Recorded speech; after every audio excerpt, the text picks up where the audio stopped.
So, without further ado, would your organisation like support to become more environmentally friendly? Would you like to know how to support more activity to promote greener and healthier lives in your area? We are offering free support in developing an environmental action plan for your organisation and your community through peer support as well as training and fundraising support. We are looking for a range of community organisations across Birmingham to work with over the next year. We will help organisations like yours become more environmentally friendly, promoting activity that leads to green and healthy changes in your local area. Today's event is about community gardening and the benefits it can offer your organisation and the local community. We're very fortunate to have a couple of brilliant speakers talking about the development of their community gardens. And to start with, we have Jackie Careless from Allens Cross Community Garden. Over to you, Jackie. Thank you, Charlotte. Yes, my name's Jackie and I've worked at Allens Cross Community Garden since we started back in March 2015. We started as a partnership with Allens Cross Community Association, so ecobirmingham and Allens Cross Community Association, and we had 5 years lottery funding, which took us up until February 2020. And then Allens Cross Community Association separated from ecobirmingham and they kept the garden going. I was going to say kept the garden growing, but they did. So when we started, the land was quite derelict. It was around about half an acre of land. It used to be used as a play area. As you can see, there was some structures. There's a tarmac area where there was a football and basketball court, and you can see there's a metal shelter as well. So the first thing we did was fence it off so that nobody could get access into the site. And then we decided that we need to put some growing beds in there. At the community garden, we like to show people how to grow in different ways. So the first thing we did was some permaculture beds. So these are mandala style beds. So we dug those out to start with. And then on the tarmac area, we decided to build some planters. And with the planters, we used brick pallets. So we like to reuse and recycle as much as possible. And the brick pallets we built in a L-shaped format so that people in wheelchairs could access to grow. We also use tyres, so again reusing and recycling. So we use tyres at the entrance of the garden where we planted herbs, and it directed people into a certain area of the garden. So a lot of the developing of the garden we did within the first 12 to 18 months. So with the funding, we managed to buy a second-hand porta cabin where we stored all our tools, and we got it transported into the garden as well. Another thing that we do at ecobirmingham, we teach people how to do different things. So we run different workshops. So one of the workshops we used to run was how to build an earth oven, so a clay pizza oven. So as you can see in the picture, we built a base from brick. So we did a bit of basic bricklaying. And then we had a group on site to learn how to build an earth oven. So we did some work with Grow Organic, and they were asking us to build earth ovens at some of their different sites. And we were so busy, so we asked them to come out and train how to build the earth oven, so it worked both ways. So when we have a fence on, we can make fresh pizza. Also, we built a brick barbecue area at the front of the pizza oven. So when we have events, we've got all the cooking area together. You learn a lot of skills when you're in community gardening. One of our volunteers was really interested in installing a pond. So we chose the very top end of the garden where it was quieter so we could have a wildlife area. We started digging out for a pond. You can see in the pictures, it took a while to dig out a pond that size. And then we lined the area, put some pond liner in and let it fill up naturally. We also fenced it off because of safety, so we put in a picket fence. Well, as you can see in the background in the top photo, that we also installed a polytunnel for building, for growing, sorry. And in the goalpost area, we decided to turn the goalposts into recycled plastic bottle greenhouses. So we cut the tops and the bottoms off the bottles, flattened them out, and we built a framework and fixed the plastic bottles to the frame to turn it into a greenhouse. So we had more growing space. Also, we wanted the garden to have an entertainment area. So we had some corporate groups come and work with us, corporate volunteers, and we built a stage, which is great for when we have events on. As you can see, the garden began to flourish. So that was just after a couple of years. I mean, it changes every year. At the moment, we're doing lots of construction work. We're installing a new polytunnel. We're putting in a greenhouse that's been donated to us, a glass greenhouse. And also some of the planters that you can see in the photo, we are demolishing and building new ones because some of the wood is now rotted. So different things that we did at the garden over this period, we have lots of events and activities in normal times. So each year we'd run 3 or 4 events, so a spring, a summer, an harvest, and sometimes a Christmas event. We've also had Halloween events, but one of the things that we do every year is we do Remembrance Day. And as you can see in the photo on the left, that we've got lots of poppies. So all those plastic bottles that we've used to make the greenhouses, the tops and the bottoms that we saved, we turned into poppies and we ran them all through our forest garden area. On the right-hand side, you can see one of our snowmen from the Christmas event, so the ties are utilised again for that. Also, we ran lots of workshops, so natural crafting, from making soap to Christmas crafts, to doing making chutneys and jam making and pickles, along with all gardening activities, so beginners gardening, working with people of all ages and all abilities as well. So we sign up to the RHS Britain in Bloom, It's Your Neighbourhood each year, and each year we've received a certificate. And after the first year, we received a level 5 advanced. So, which is great for our volunteers because, you know, it really encourages them to find out that they are doing so well. So other activities that we've been involved in.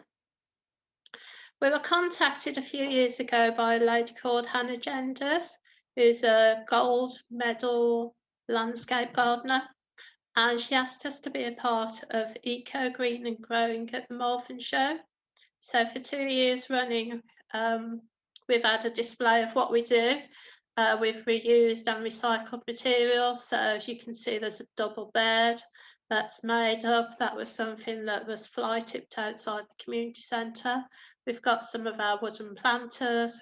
We're renowned for planting in bras, which we call our hanging baskets. And Carol Klein mentioned us on Gardeners World as being the best part of the Malvern Show. But also in the bottom right picture, you can see that we made planters just from jeans. So even though they're quite novel, it's just a way of showing people you can grow out of almost anything. So on the community garden site, we have another project which is called Be Mindful, which is a bee education project. And we like to show people the importance of pollinators. We have primary schools come out and visit and learn about honeybees and pollination, and we also have home education groups. So this is us setting up the project. So up by the pond area, in the wildlife area, that we built the platform from slabs to put the purpose-built hut on the site. It's got reinforced glass, so it's safe for the children, and inside we developed educational materials to work with the children. Top right hand picture is an African top bar hive. So we're doing natural beekeeping. We don't take any honey from the bees, we act as custodians to the bees.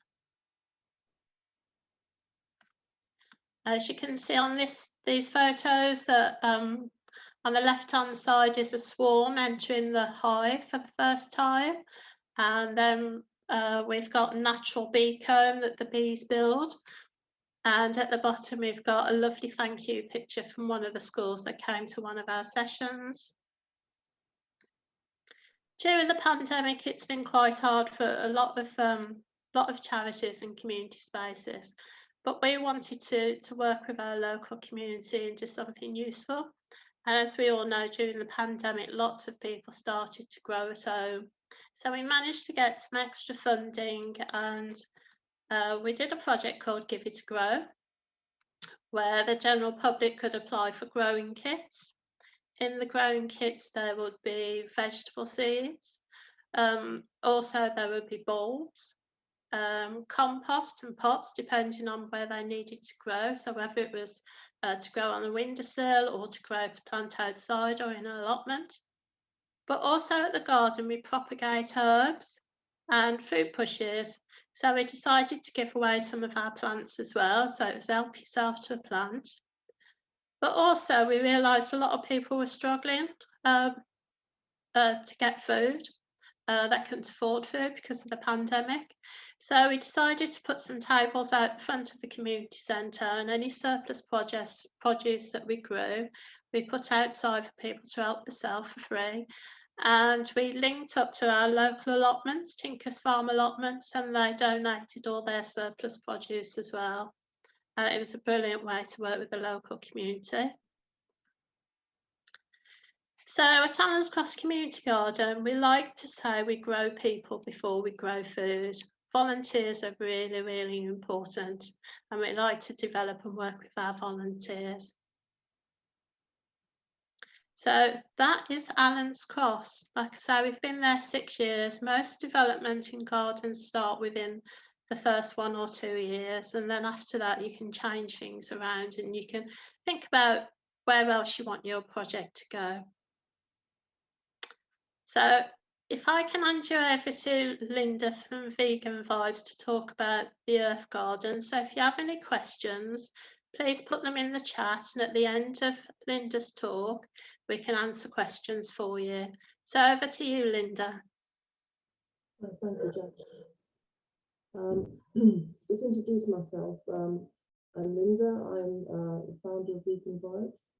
And apart from doing this project, I'm a psychotherapist, and what led me to want to start the Earth Gardens was the benefits that I found for myself in terms of mental health.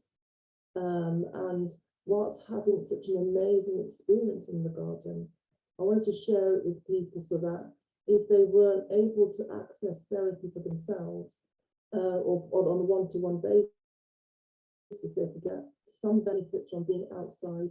A lot of people wanted to go outside and to grow things, but didn't want the responsibility of having an allotment. They might have thought it was too much. So the ethos here is to come. If you choose to volunteer and to help grow vegetables or to grow flowers, then you can. Or if you just want to come outside, be in a nice, warm, open space, then the choice is yours. So there's absolutely no pressure on anyone to visit the garden and to participate if they want to, or just to be outdoors. That's the aim, is to get the benefits of being outside. So I had this idea with an allotment space, and this is our Witten plot. So we've got 2 plots. Let me just confirm that. We've got a space in Handsworth, north of Birmingham, and we've got a space in Witten, which is also North Birmingham too. So they're very similar in ethos, but one is more on the cultivation side. That's the Witten plot. And you can see that we've started to do some no-dig method here. But we've run out of compost. We have to keep making compost, but it's going quite well at the moment. And we're really going to focus on a pick and collect service, so people could come down order what they wanted and come pick it themselves, spend the day outside and eat healthily and have some fresh air too. And that's going quite well in Britain. The Handsworth is more mental health purposes, so relaxation. We're developing some arts and crafts projects outdoors. And so got the space. I had absolutely not. I spent the first year going round and round in circles thinking, oh my gosh, what do I want to do? And then I tried something, it didn't work. And then, it's like overgrown. I was thinking, right, I need a plan. If I can't see it, I can't do it, which is when I contacted Jackie. And Jackie came down to my rescue, and I'm so grateful. Because with the help of what she could see, she drew out this sketch for me. And I was like, right, I can see it now, I can do it. And so we've made some tweaks along the way. But unfortunately, a lot of the pictures that we took at the beginning were on my old computer, and I've lost a lot of that. But we've cleared practically all of it now, and we've put some structures along the way. So we've got a little bit of funding from the Birchfield Big Local, and we've made some wooden structures as a nice welcome. So when someone comes in, right now the beans are beginning to grow, but we've also got that's last year's picture. But now we've got some, I think we've got some clematis growing as well over, so that it gives a lovely feel and a nice welcome. And what we wanted to do as well is make use of things. So this is just one example, formed a really good relationship. So when people come down and ask, can you go to your local shop and bring any cardboard boxes, and shops are quite eager to give us some at times. So what we try to do is not only to keep the weeds down, but to use that as the basis of our raised beds. And eventually the cardboard boxes will be recomposted, and gives us time to actually grow. We've got right there now, we've got a raised bed, so I think courgettes growing in that space, and we've continued down the rest of the plot in that way. And what happens is that we didn't want to go down the road of using plastic sheeting at all. We wanted to use whatever we could with a minimum budget, and again, cardboard is free. And this as well is educating some of our visitors that if you want to do this at home, it's a really good way of getting started. Bag of compost, cardboard down, keep the weeds down, start growing, and get the most out of a small area. And that's been greatly received. We've also, which you can't see, we've used so many things. I mean, there's an ironing board we've found things in skips, we've used old welly boots, we've used handbags, our shed was donated.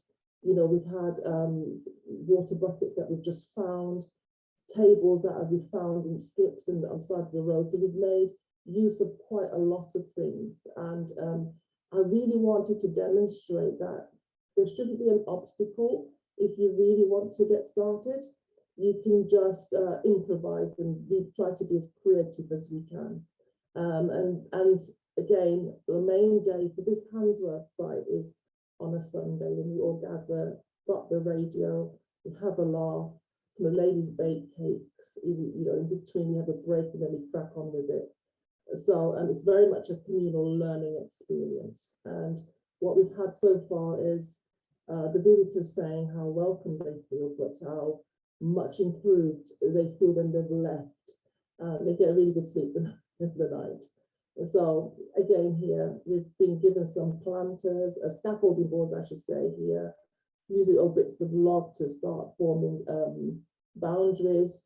We've had some plastic sheeting that was on the site. We've gotten rid of that, and as we began to roll it back, we replaced that with cardboard. We've also been donated some long pallets, as you can see, and that has now formed a climbing frame. So we wanted to make use of as much vertical and horizontal space. So in its place now, we've got some strawberries that are in some planters that are attached there, but you can't see. And we've got some, I think it's Chinese yams that are growing, that are running as a vine along there. So making the most of it. And growing up as well, we've got some bottles with some lettuce and so forth to try and outsmart the slugs.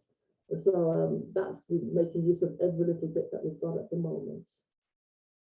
And again, here we've had an old bath. You know, we've cleared the back. We've had an old shed that was donated, but it was unfortunately it was no good to us. So we try and clear as much of the plastic as possible, taking it up, but reusing every little bit that we can. And we've had some fantastic volunteers putting our shed together. And again, that's an example of our ironing board, and that's some clematis that's running up there as well, and use of the tire. So it's been a really good creative experience. And again, one of the things that we wanted was if someone wanted to come and just use the space, again, some of the funding that we got from Birmingham, Birchfield's big local, we've now installed a pond, and it's got a solar pump. So and we've now got some pallet seating situated around there, so there's a lovely space and wind chimes and things like that. And in the background there'll be strawberries growing, you know, to the right and to the left, and rose bushes and things like that. So it becomes like a multi-sensory experience, and it's been received really well. What our plan for the future, as of this year down, because we've managed to clear so much of the space, is to start collaborating with other organisations, and in talks with another CIC called Feed My Creative, where we'll be starting to deliver arts and crafts sessions outdoors. And also this last year has been incredibly instrumental in people being able to come into the space socially distanced, to be able to take advantage of just being outdoors and feeling safe. One of the things that we are now beginning to do is to name plants and shrubs, and we've got an apple tree that's named after a lady that passed away, and we'll be naming that in her honour. There's another plum tree that will be coming dedicated to another lady that, you know, we lost last year, and there are areas around that people opportunity, if they want to come and name a part of the plot after someone important to them, dead or alive. They have the opportunity to do that, and that can become their space. And we'll begin to start putting tags and QR codes there, so if someone wants to learn about the meaning of this space, and they'll be able to do that. So it's honours and upwards really, and as Jackie said, that we started out with an idea and we've expanded on it, and where things don't work, or maybe it doesn't feel quite right, we're always changing. So we're in our this year will be our third year on the space, and we look forward to more times ahead. So thank you, Jackie. Thank you for that. We appreciate it. So over to Charlotte now. So if you're looking for some more information. So are we going to go into questions now, Jackie? Yes, definitely. I mean, if you've got any questions, if you can put them in the chat, that'll be great. Right, so there's only two of you on there, so you can unmute yourself if you want and ask questions. So we have a question from Alice. So Alice has said, I have just started a weekly wellbeing garden group for students. I wondered if you had any advice on how to structure or plan the individual sessions so they are most useful for the people involved. We want it to be relaxed and informal, but also to have structure so people know what they can do. So Lynda and Jackie, do you have any responses for Alice? Alice, what are these students? So it's so I work at the University of Birmingham. So they're all university students. Okay, so have any of them had any growing experience before? Are they all at different levels of growing, or they? It seems to be quite so the people that we've had so far, they are quite they're interested in gardening, or they've maybe done some like house plants and things, but in terms of like I think because they may not have their own garden or a student accommodation, I think it's not so, or if you're renting, it's harder, isn't it? So yeah, I think most of the people don't have a lot of gardening experience. Okay, do you have a growing space at the university that you can use? Yes, we have the garden that we are using is a small walled garden within the campus. Okay, so has the garden been planned out? Yes, have you sat down and you planned the garden? Yes, we have, yeah. It's been quite a big project. It was very overgrown when we first had it. And it's definitely still a work in progress, but it's a lot better than it was. Yeah, like Lynda said as well, it's always work in progress. Mm. The best thing you can do is just plan some sessions and start from the very beginning, which is how to look after your soil, working with the soil, how to water. So all the basic things that are really important within a garden. And then how to grow. I mean, every seed is different.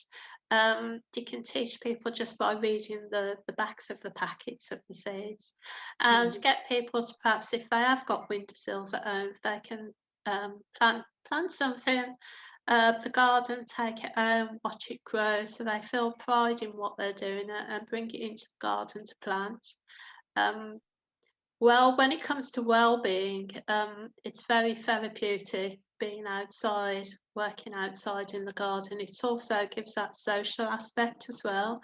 So if you're a student, you might not know many people on campus, especially if you've just started, or of course, with what's been going on in the pandemic, you might not have been able to socialise at all on campus. So it's really important for people to be able to get together. So it'd be good for you, Alice, if you're running the sessions, if you can just plan some basic things and then just build from there. But make sure they know the importance of the soil, the microorganisms, about watering properly as well, the proper way of watering plants. And if you need any help, you can always get in touch with us as well. Thank you, that's really helpful. Thank you so much. One of the other things I'd say, Alice, as well is it's really a great time of year to start planting things that are easy to turn over. So, for example, radishes, Yeah. or lettuce, or let's down in the you've got things like pak choy and things that you can start planting even now and may harvest later down in the year. Because there's nothing like starting to garden and seeing the rewards of your labour, which then creates that excitement. So I can actually do this. And then it keeps maybe a commitment going. So some of the plantings, some very easy things such as lettuce, and if you've got tomatoes and things like that. So people can become really involved and can actually gain something in a very short space of time to actually give rise to some sort of reward. I'd also, given the Edgbaston area of the Birmingham Uni, and you could take advantage of, there's the Guinea allotments, which is at the back of the botanical gardens. They're quite good at collaborating as well. And you've also got Winterbourne Gardens.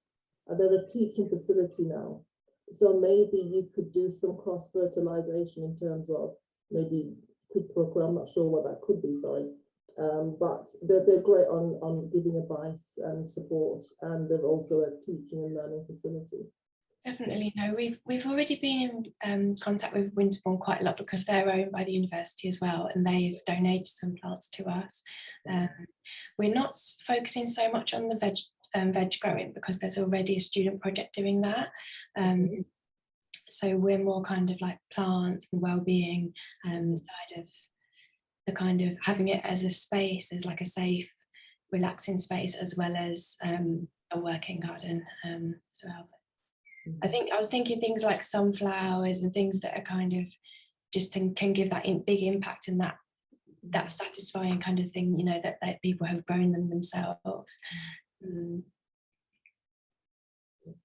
Yes, and of course with sunflowers you can have that sunflower growing competition which everybody gets involved, and it's who's got the biggest and the tallest, and it's quite exciting for people to do things like that.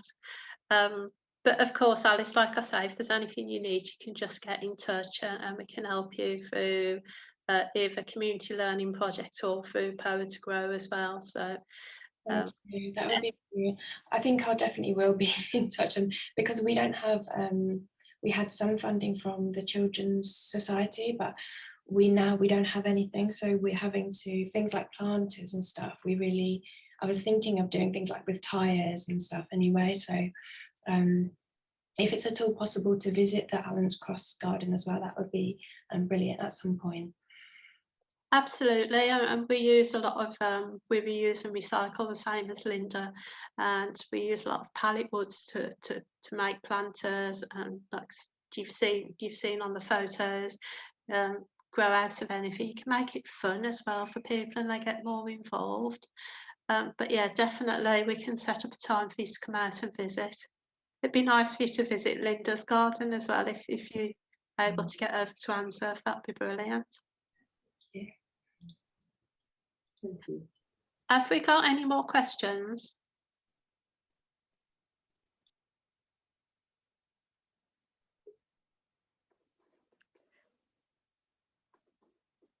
I have a question for Lynda actually. So I really love the idea of the pick and collect service, is it? And I was just wondering, how do you organise and advertise it? That's yet to be done. We're working on that. Yeah, that's yet to be done. Yeah, no, but it just sounds like such a great idea and such a great way to get everybody involved from the community. So yes, I'll definitely be interested to hear more about it once you get started. Thank you. Is it okay to ask, you know, at the beginning, Charlotte, you said that there was support available from Eco Birmingham. Do you charge for that? No, so the support will be free through our community learning programme. So to inquire about any support, if you can contact Jackie, whose email address is jackie@ecobirmingham.com. You should be able to see it on the screen at the moment. Then she can talk to you a bit more about the kind of support that you may be able to receive through the programme. Okay, thank you. And is this a new thing? Yes, it is new. So these Spring into Action sessions are like the launching time really for the community learning programme.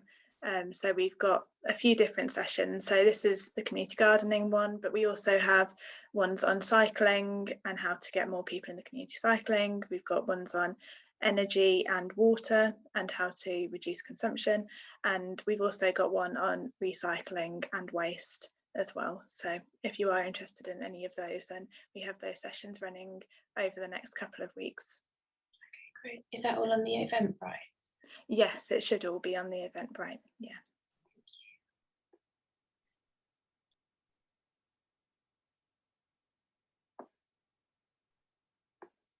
Has anybody got any more questions?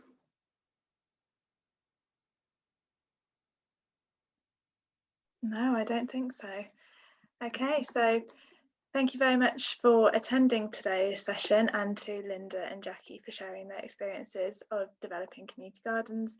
As I say, if you are interested in finding out how we can help your organisation to become more environmentally friendly, then please do contact Jackie at the email address provided on the previous slide, which was jackie@ecobirmingham.com. Thanks very much.